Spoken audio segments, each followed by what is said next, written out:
Juan capítulo 19, versículos del 38 al 42 nos dice que después de todo esto, José de Arimatea, que era discípulo de Jesús, pero secretamente por miedo de los judíos, rogó a Pilato que le permitiese llevarse el cuerpo de Jesús, y Pilato se lo concedió. Entonces vino y se llevó el cuerpo de Jesús. También Nicodemo, el que antes había visitado a Jesús de noche, vino trayendo un compuesto de mirra y de áloes, como 100 libras.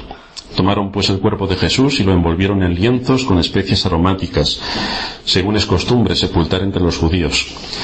Y en el lugar donde había sido crucificado había un huerto, y en el huerto un sepulcro nuevo, en el cual aún no había sido puesto ninguno. Allí pues, por causa de la preparación de la Pascua de los judíos, y porque aquel sepulcro estaba cerca, pusieron a Jesús.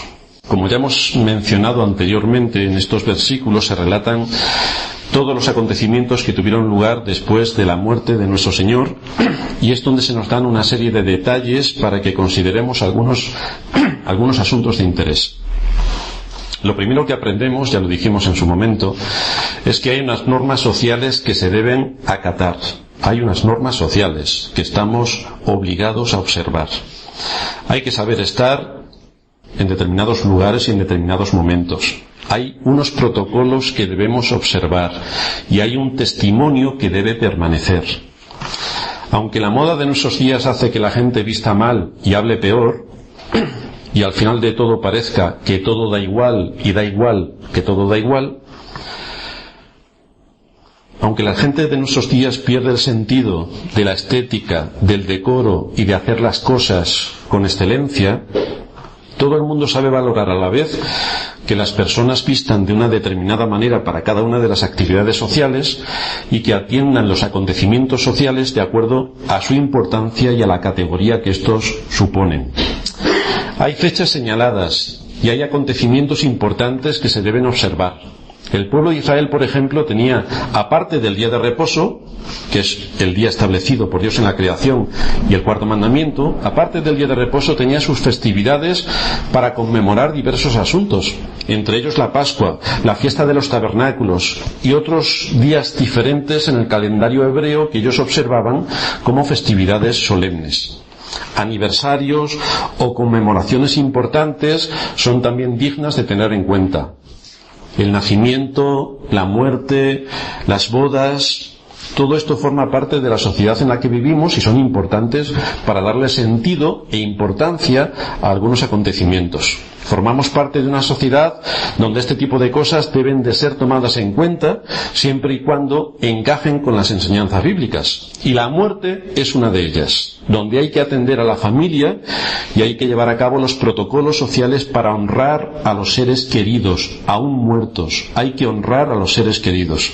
Esto es lo que se disponen a hacer tanto José de Arimatea como Nicodemo. Algunas de las circunstancias en las que se produjo la muerte de Cristo ya fueron profetizadas por los profetas, entre ellos Isaías. En el capítulo 53, versículo 9, que lo leíamos en la introducción, veíamos que se nos dice que se dispuso con los impíos en su sepultura, mas con los ricos fue en su muerte. Algunos traductores nos dicen a que el texto literalmente dice en el original, mas con el rico fue en su sepulcro. Y esto es importante que lo tengamos en cuenta porque directamente enfoca a un personaje que aquí se está citando, a José de Arimatea. Ya estuvimos viendo que tanto Nicodemo como José de Arimatea pertenecían al partido de los fariseos. Parece que este partido tuvo su origen muchos siglos antes, un par de siglos o casi 3, durante el periodo de las guerras macabeas. Este partido presentó una gran oposición a las costumbres idolátricas de los griegos, con su incursión total en el mundo de la divinidad y con su aportación innumerable de dioses para adorarlos de todas formas y maneras. Pero ellos, a pesar de las persecuciones a las que fueron sometidos, permanecieron firmes y se negaron a abandonar su fe. Recibieron el nombre de pietistas o santos, y estos fueron los precursores de los fariseos, que se llamaban también separatistas, y empezaron a aparecer con este nombre en torno al año 103 a.C. A pesar de que los fariseos interpretaban correctamente algunos puntos doctrinales, como es el decreto divino, como es la responsabilidad moral, como es la inmortalidad del alma, como es la existencia de espíritus, a pesar de que ellos también habían producido hombres de mucha fama, como es Gamaliel, el maestro de Pablo, como es también Flavio Josefo, cometían sin embargo un error fundamental. Y es que a pesar de tener estas doctrinas claras, ellos hacían de la religión algo externo. Ellos entendían que una obediencia externa a la ley les capacitaba para entrar en el reino de los cielos. Por lo tanto, podían entrar por sus propias obras, podían entrar por su propia justicia y podían entrar por su propio esfuerzo. De manera que qué falta les hacía un mediador que estableciese la paz entre Dios y los hombres, cuando ellos por sí mismos, por su justicia, podían entrar en el reino de los cielos. Esto es lo que nos cuenta también Pablo en su conversión, que él era fariseo de fariseos. No tenía ningún problema en entrar en el reino de los cielos porque él era el mayor de los fariseos, por lo tanto tenía acceso directo al reino de los cielos. Ellos daban una gran importancia a la tradición oral. Esto significaba que marginaban las escrituras. De ahí que el Señor, en muchas ocasiones, cuando se enfrentó a ellos, les dice: oísteis que fue dicho, porque ellos transmitían oralmente las enseñanzas, no participaban mucho, no estaban muy por la labor de atender explícitamente lo que decían las escrituras. Esta era su base de conocimiento, la enseñanza oral que se transmitía de padres a hijos, aunque especialmente daban atención a la tradición oral que según ellos venía a través de los profetas, de los ancianos, de Josué, de Moisés y de Dios. Esa es la tradición a la que ellos se aferraban. Pero ya me contaréis lo que supone una tradición oral que se pasa de padres a hijos durante generaciones, donde sin querer, de lo que se dijo al principio a lo que se dice un siglo después no se parece en nada. Pero ellos afirmaban que esta era la verdadera religión. Esto nos suena mucho desde luego a la Iglesia de Roma, que acepta la tradición como una doctrina al mismo nivel de las Sagradas Escrituras. De ahí que uno de los pilares de la Reforma, que se defendió con bastante rigor, fue solo Escritura. Solo la Escritura, sin añadidos. Sin añadidos, solo la Escritura es la revelación de Dios para nosotros y no tenemos que añadirle absolutamente nada más. El Señor los acusó en numerosas ocasiones de que se creían superiores a los demás por el hecho de que guardaban externamente la ley. Recordaréis al joven rico cuando se acercó al Señor que le dijo: todos los mandamientos he cumplido desde mi niñez, ¿qué más me falta? ¿Veis que iba sobrado diciendo que él entraba en el reino de los cielos por su propia justicia? Por lo tanto, estos hombres que guardaban externamente la ley les llevaba a hacer ostentación de la ley y podían presentarse delante de los demás como santos de los santos. Sus excesos en el cumplimiento de la ley, desde luego, no tenían límites, especialmente en lo que respecta a la observancia de las leyes del día de reposo. Algunos decían, por ejemplo, que las mujeres no debían mirarse en el espejo en el día de reposo porque podían verse alguna cana y sentir la tentación de arrancársela, lo cual era trabajar, y estaban violando el día de reposo. Por lo tanto, hasta esos extremos llegaban con su observancia de la ley. Sin embargo, en sus propias filas se encontraban hombres con sentido común suficiente como para hacerles reflexionar.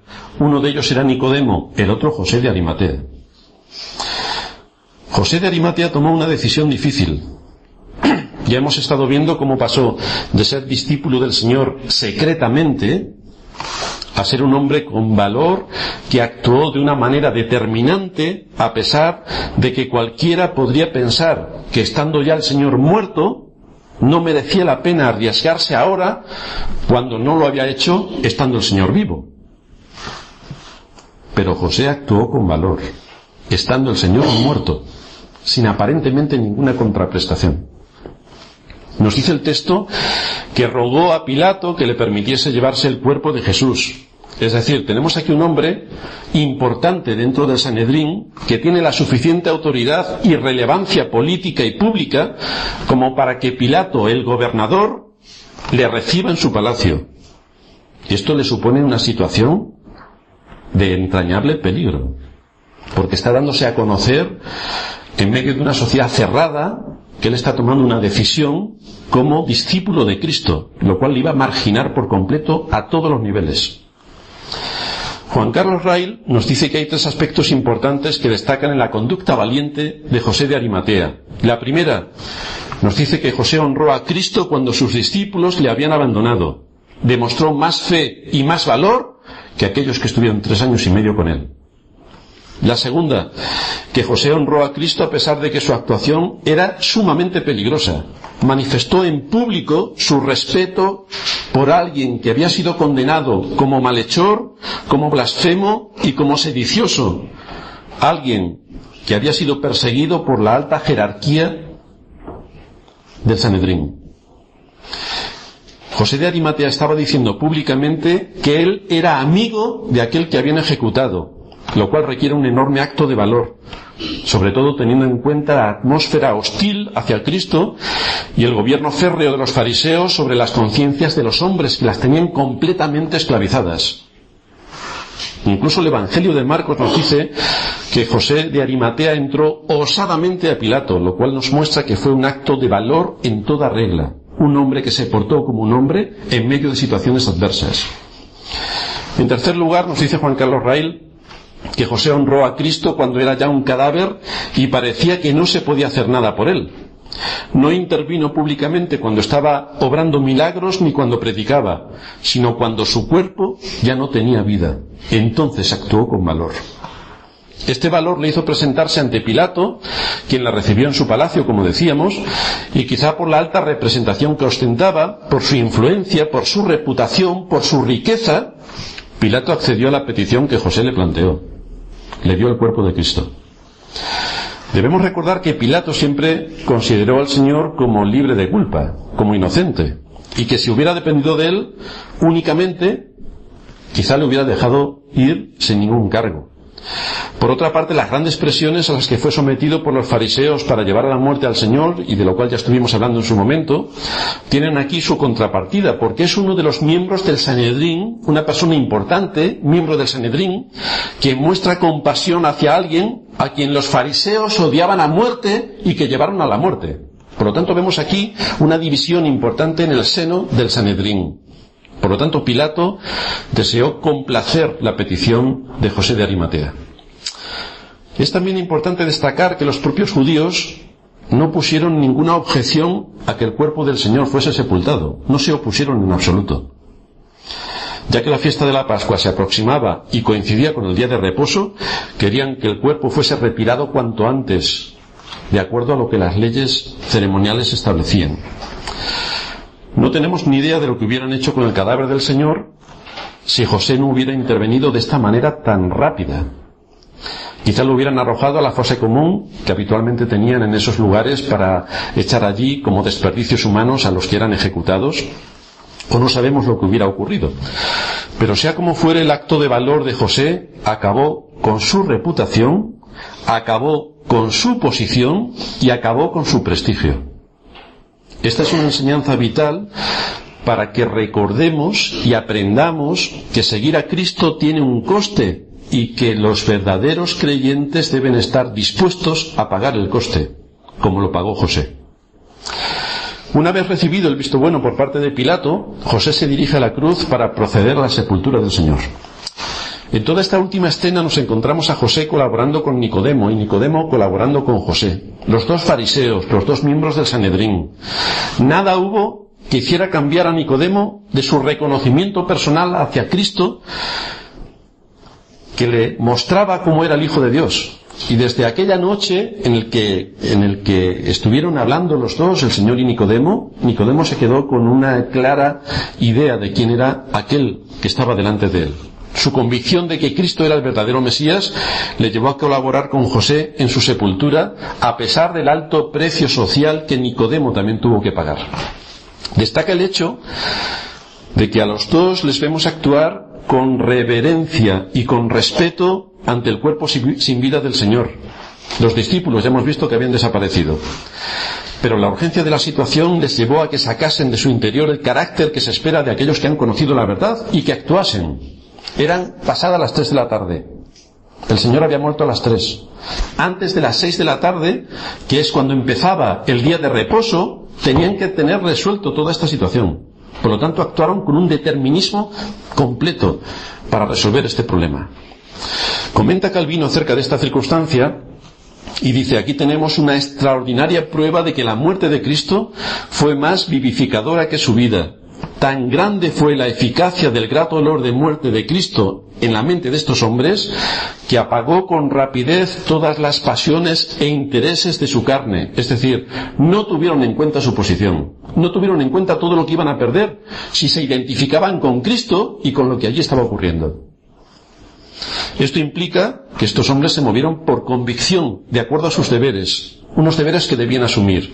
Y esto sin tenerle miedo a los hombres, el mayor de los temores. El miedo a los hombres. Es que van a decir de mí, es que fíjate qué presiones tengo, es que cómo le voy a hacer esto a mi jefe, a mi madre, a mi padre, a mi hermano, ¿cómo le voy a hacer esto? Sin temor a los hombres. Perdieron su reputación, su prestigio, su posición social y muchas más cosas que no podemos ni imaginarnos porque no estamos en el contexto de esa cultura para imaginarnos las presiones sentimentales y sociales que esto conllevaba. Nos sigue diciendo la Escritura que en tanto que José proveyó los lienzos y su propio sepulcro nuevo, Nicodemo proveyó las especias aromáticas. Dice la Escritura que trajo una mezcla de mirra y de áloes. La mirra, todos sabéis que se extrae de un árbol pequeño y que es muy olorosa, es de un árbol de Arabia. Los áloes se extraen de un árbol grande cuya madera contiene resina y es un perfume en polvo. Nicodemo había traído una mezcla de las dos, en torno a 100 libras, 36 kilos trajo de especias aromáticas que son antisépticas.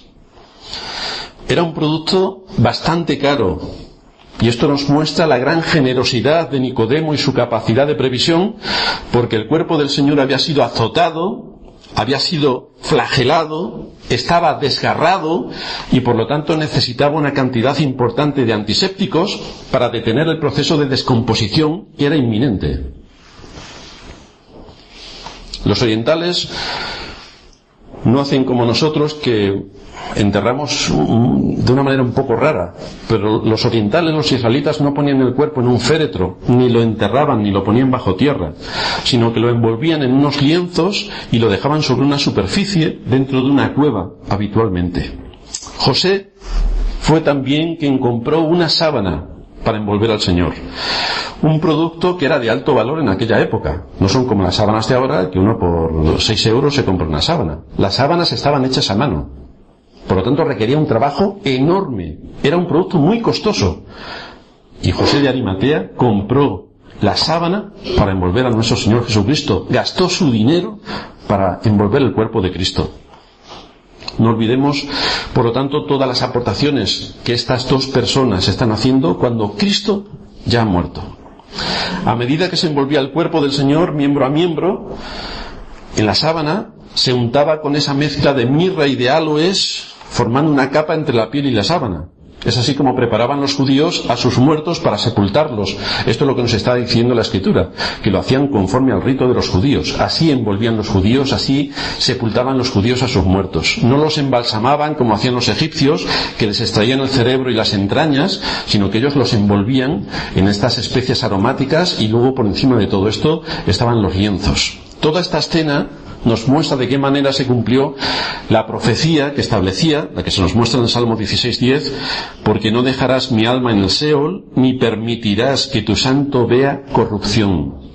De manera que el cuerpo de Cristo no vio corrupción, fue envuelto de esta manera tan providencial con 36 kilos de especias aromáticas antisépticas para evitar que el cuerpo lacerado y desgarrado de nuestro Señor Jesucristo pudiera ver corrupción. Así, podemos recordar otros textos en las Escrituras que nos muestran de qué manera el cuerpo se corrompe fácilmente. En Juan capítulo 11, versículo 39 nos encontramos la historia de Lázaro. Dijo el Señor, quitad la piedra, y Marta, la hermana del que había muerto, le dijo, Señor, hiede ya porque es de 4 días. El Señor estuvo 3 días muerto. Con 4 días el cuerpo ya estaba putrefacto. Vemos por tanto la labor de Nicodemo de llevar todas estas especias antisépticas para evitar que el cuerpo quedase en descomposición, y así se cumple la profecía. No permitirás que tu santo vea corrupción. Dice un comentarista, en un sentido, Jesucristo fue rico 2 veces en su vida. Una en su nacimiento, cuando los magos trajeron oro, incienso y mirra. Ahora tras su muerte, cuando un hombre rico provee para su sepultura y un hombre distinguido proporciona las especias de mirra para ungirle. 2 veces. en la vida de nuestro Señor, en su nacimiento y en su muerte, coincide la mirra. Nos sigue diciendo el texto que en el lugar donde fue crucificado el Señor había un huerto, y en el huerto un sepulcro nuevo, en el cual aún no había sido puesto ninguno. No es coincidencia que el primer Adán llevase a sus descendientes a la condenación por su desobediencia en el huerto del Edén, y encontramos al segundo Adán llevando a su pueblo a la vida por su obediencia en otro huerto también, el huerto de Getsemaní.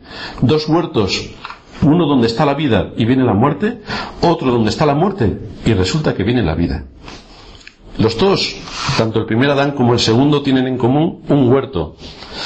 Allí pues, por causa del día judío de la preparación y porque aquel sepulcro estaba cerca, pusieron a Jesús.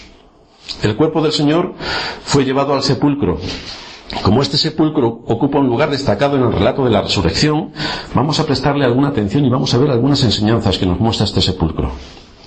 El lugar donde el Señor fue sepultado tenía un alto precio, era un sepulcro costosísimo, era una cámara funeraria.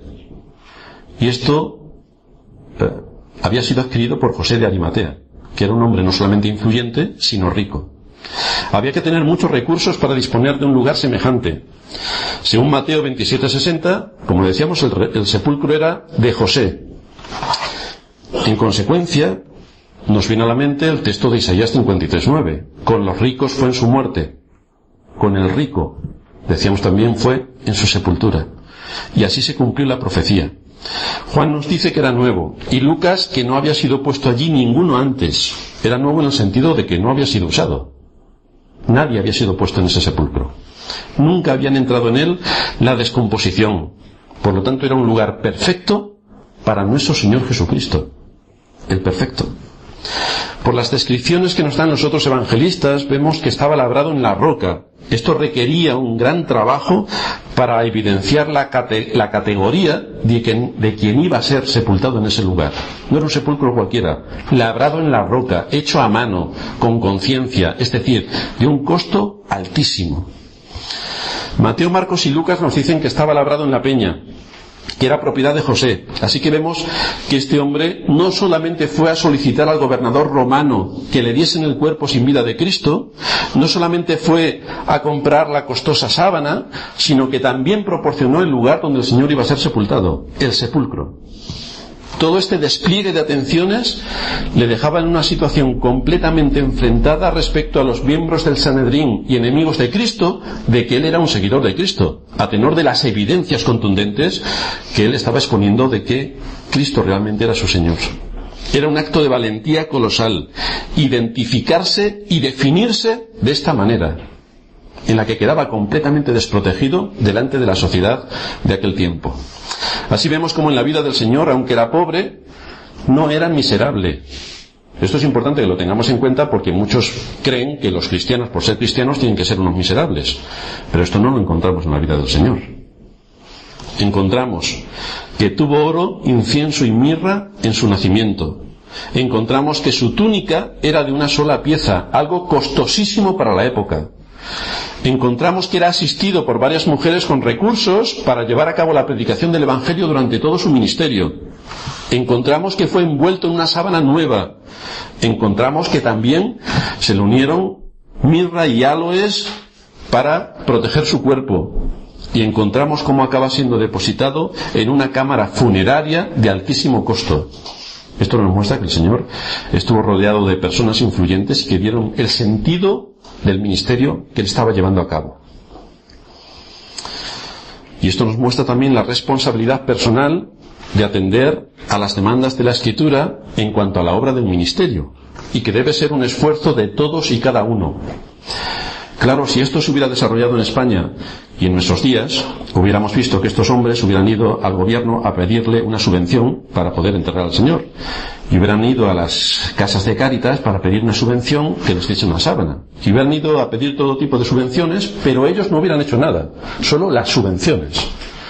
Pero lo que nos muestra la Escritura de los verdaderos creyentes es que ellos ponen de sus recursos para todo lo que tiene que ver con el ministerio. No piden subvenciones. El gobierno y los recursos del gobierno están para otras cosas. Pero la Iglesia debe saber cuál es su propósito y cuál es su responsabilidad, que desde luego no es ser una sanguijuela social, sino que la Iglesia misma debe aportar socialmente en todo lo que conlleva el ministerio que Dios le ha otorgado. Como ya estuvimos viendo en sermones pasados, había poco tiempo para que acabase el día. Estábamos diciendo que el límite eran las 6 de la tarde. El cuerpo de Cristo estaba colgado en la cruz, se hacía necesaria una acción rápida para acabar con esta situación, y es lo que hicieron José y Nicodemo. Entre las 3 de la tarde y las 6, momento en el que comenzaba oficialmente el día de reposo, en esas 3 horas tuvieron que desplegar todo su ingenio, todas sus fuerzas, todos sus recursos para cumplir en conciencia con lo que era necesario para atender el cuerpo sin vida de nuestro Señor Jesucristo. Al cuerpo del Señor, en el traslado, le tenemos que sumar 36 kilos de mirra y aloes con lo que envolvieron el cuerpo, es decir, era un cuerpo pesado. Y por lo tanto, el traslado se complicaba. No podían alejarse mucho del lugar en el que estaban, especialmente porque debían cumplir escrupulosamente con la ley, donde no se permite en el día de reposo llevar una carga, y a partir de las 6 de la tarde no podían llevar ninguna carga, no había tiempo. Así que fijaos cómo la providencia divina organizó todas las cosas, cómo actuó una vez más para cumplir sus propósitos, porque muy cerca de aquel lugar donde estaban crucificando al Señor y donde murió, muy cerca de ese lugar, muy cerca, estaba el sepulcro de José de Arimatea. Providencialmente, José de Arimatea había comprado un sepulcro cerquísima del lugar donde mataron al Señor. De esta manera se cierra nuestro capítulo, donde podemos ver un sepelio tan sorprendente, donde van encajando una a una todas las piezas de la providencia divina, todo lo que tuvo que ver con la muerte de Cristo, con su sepelio, cómo lo iban a envolver, cómo no vería corrupción, cómo estaría con los ricos en su sepulcro. De manera que los hombres, actuando con total libertad y según su criterio, cumplieron por completo con lo que Dios en su propósito eterno había establecido, y se llevó a cabo la muerte de Cristo tal y como los profetas habían anunciado. Y encontramos cómo el Hijo de Dios muere como sustituto por su pueblo, cómo la sepultura del Señor fue un elemento necesario para su humillación, cómo esta es una evidencia contundente del amor de Dios hacia sus hijos. Su amor no quedó en palabras. Ya sabéis que los niños, cuando hablan con sus padres, le dicen te quiero mucho, y luego hacen lo que les da la gana. Y muchos padres también con sus hijos pueden decir te quiero mucho, o nosotros con nuestros amigos o con nuestros conocidos podemos decir te quiero mucho, y ahí se quedó todo. Tristemente, nosotros al Señor también le decimos te quiero mucho. Pero una cosa es lo que le decimos y otra cosa es lo que le hacemos. Y parece que en muchos casos no hay una coincidencia natural. Pero en el caso de Dios, para con su pueblo, su amor no se quedó solamente en palabras. Dios no solamente dijo que amaba a su pueblo. Dios entregó a su Hijo a la muerte por amor de su pueblo. Aquí vemos hechos, no palabras. Cristo murió por su pueblo.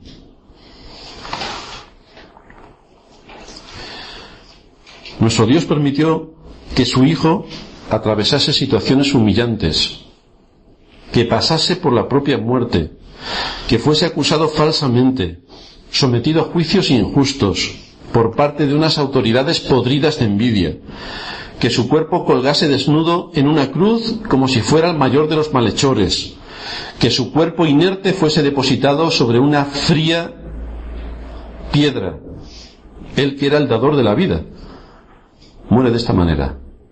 Y todo para mostrarnos cómo Dios muestra su amor para con nosotros, en que siendo aún pecadores, Cristo murió por nosotros. Estos son los hechos contundentes. No son palabras, no son sentimientos, no son emociones. Son hechos.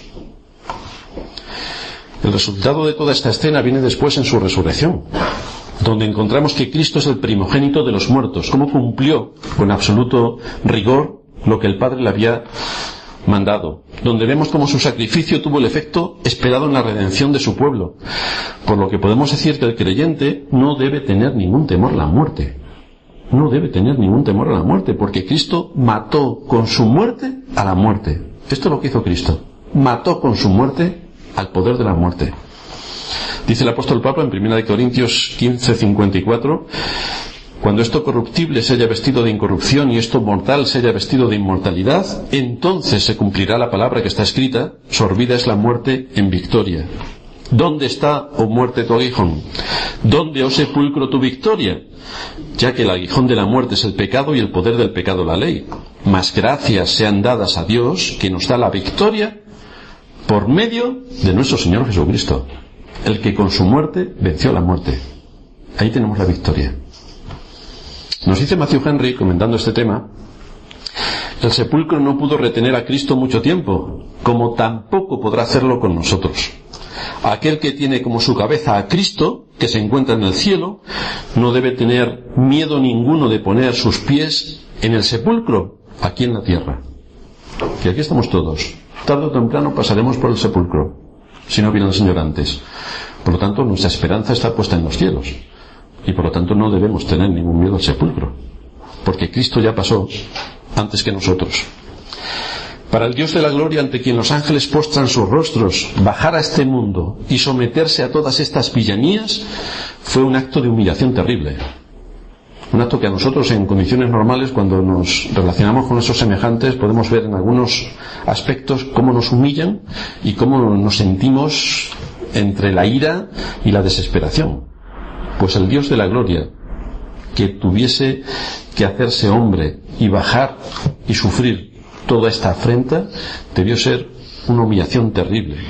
Pero el mismo que vino una vez en su estado de humillación, vendrá desde su posición de gloria para salvar a los que le esperan.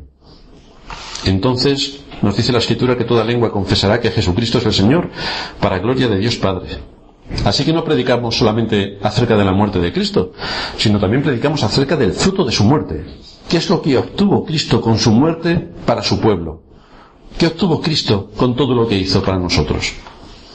Hoy es el primer día de la semana, es el día en que conmemoramos su victoria. Por eso, mientras que en el antiguo pacto era el séptimo día, en el nuevo pacto pasa a ser el primer día de la semana, el día del Señor, el día en el que las iglesias del Nuevo Testamento empiezan a reunirse, el día en el que los apóstoles empiezan a predicar, el día en el que se imparte la Santa Cena, el día en el que se recogen las ofrendas, el día en el que se alaba a Dios. El primer día de la semana es el culto público de alabanza a Dios de la nueva creación, de aquellos a quienes Dios, en su propósito eterno, ha llamado a la salvación.